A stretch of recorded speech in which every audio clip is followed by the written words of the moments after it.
Good Monday Matters. I hope you had a wonderful Sabbath and are looking forward to a great week, enjoying all that God has in store for you. I'm Mike Courtney, and this is Monday Matters. Every Monday I take a few minutes to talk about something that makes your life happier, healthier, and a little bit holier. We had our children in this weekend. We do a annual Courtney Boys cabin camp out, and this was that weekend. It was so much fun. Josh and Jacob, their sons, except for Amos, he's just one, so he wasn't old enough. Caleb joined us, he was 3, and so it was a blast, and God blessed, and such a wonderful thing. And then they spent Jacob and Allison and the boys stayed with us this weekend. So that means two things. That means, number one, I'm absolutely totally exhausted, and number two, there is not one clean spot in the whole house for me to make this video. It is wrecked. So I decided to come out on the deck and do it out here. It's a beautiful, beautiful day, and so this is just a great time to do this. But it also means the third thing, every once in a while you'll hear my neighbor's lawnmower as he goes by, or traffic noise outside, but that's okay. It's Monday Matters. It's not supposed to be professional. We have been, in Monday Matters, we've been talking about disciplines that are foundational to living a fulfilled life, to living the kind of life that is happier, healthier, and a little bit holier, and I believe the kind of life that God desires for us, and we probably want for ourselves.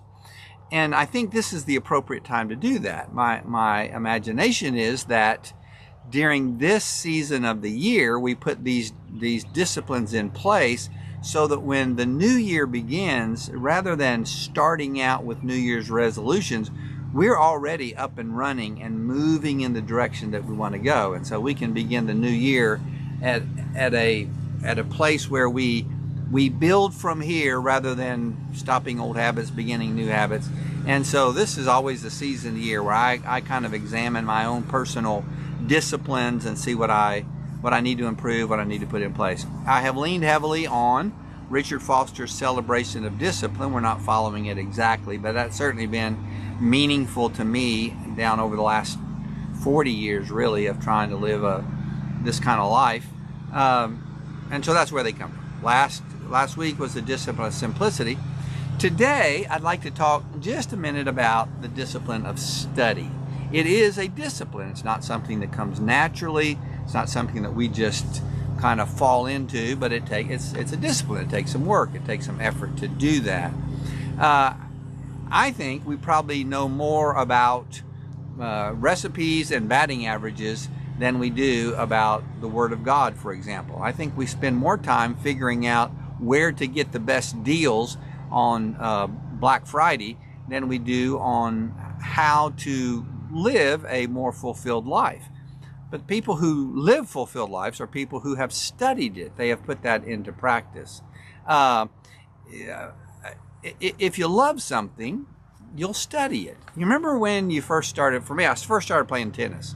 When I first started playing tennis, I fell in love with tennis, and I studied it. I took lessons, I did clinics, but I watched videos, I read books. I mean, I studied it. I wanted to know. I loved it, and I wanted to know more. And to be candid, I don't study it as much, but I still do because I still love it. After 20 years of playing tennis pretty regularly, Doris would say obsessively, I still love it, and so I study it. If you love something, you'll study it. If you love your spouse, by the way, you'll study it. I have men that come to my office and say, I just can't remember what my wife's favorite perfume is, or I just can't remember her birthday. And I'll say, really? Who was the leading rusher in the NFL for the last 5 years? And they can name that. I say, well, okay. So you can. It's not that you can't. You just don't love it enough. If you love something, you'll study it. If you love God, you study Him. If you love your walk with Him, you'll study that. And so this is an encouragement as we wrap up 2023 and move into 2024 to put the discipline of study in place. 3 broad statements. Let me just say these. We study the Bible to understand behavior. We study the Bible, we read it to know, how does God want me to act in this situation? What would be the best thing to do in this kind of circumstance? We study the Bible to understand behavior. We study Christ to make sense of our circumstances. What would Jesus do here? What lessons do I learn from how Jesus handled temptation and persecution and betrayal? We study Christ to understand our circumstances, and we study theology to fix our thinking. I want to know what God thinks. I want to know how God acts in order for me to correct my own thinking. So Bible for behavior, Christ for circumstances, and theology for thinking. Study those things to make yourself better at what you do. 2 Timothy chapter 2, verse 15.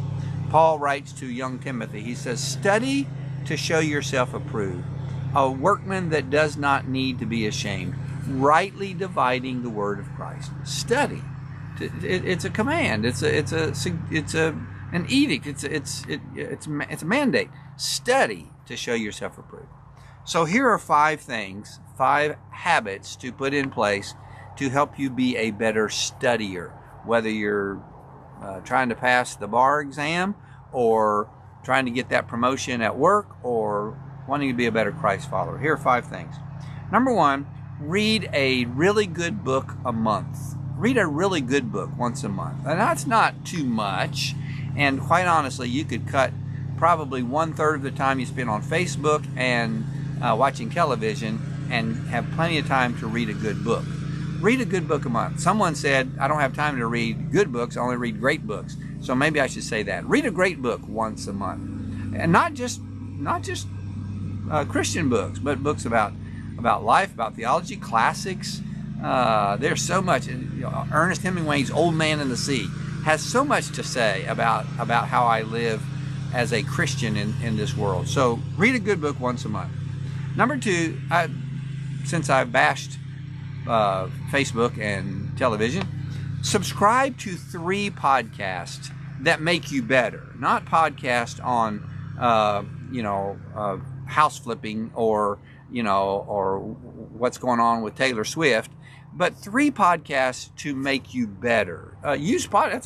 Podcasts are a wonderful tool to study now. When I run, or at my age walk, I listen to a podcast. I've got 30, 45 minutes a day that I can study by listening to a podcast. So subscribe to 3 podcasts. Maybe in the notes, I'll try to remember. I'll post about 5 or 6 that I would recommend for you to begin to subscribe to. Number 3, study in a community. Be in a group. Be in a Bible study. Be in a men's fellowship. Be in a life group. And not just a group for fellowship, but a group that studies. My men's Bible study, it's for fellowship. It's for praying for one another and support, but it's also for study. We just finished going through the entire book of Revelation. It's a great study.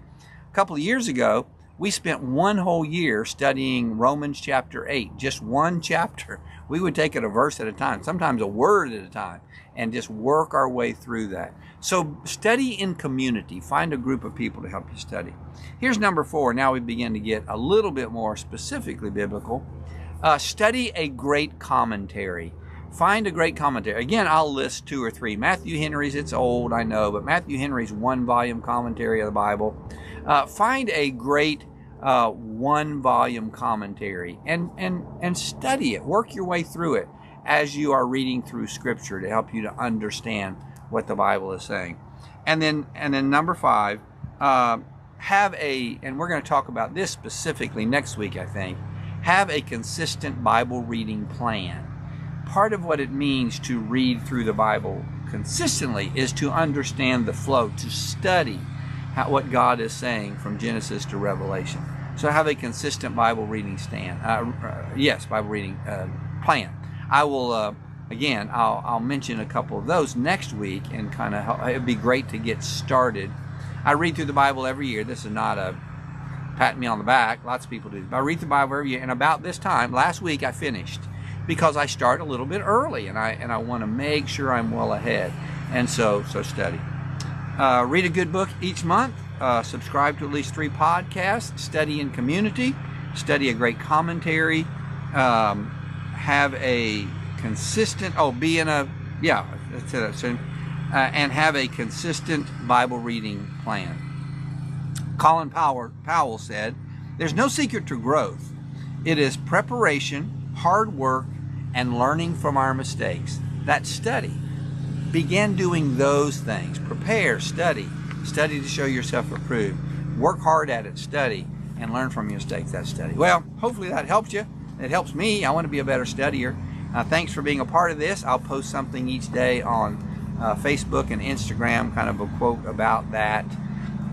I guess I'll say this very quickly. I'm thinking of trying to publish a little ebook of all of those quotes that I do all year long. Tell me if you think that would be, if you'd be interested in that. I probably would sell it, in all honesty, for $1.99 or something like that. Find a way to do that online, for the time and effort it takes to put the thing together. But that's neither here nor there. Thanks for being a part of this. Like, subscribe, do whatever it is you're supposed to do, and know that I am so grateful for the fact that you are a part of Monday Matters. God bless you. I'm going to go inside and help the first clean the house.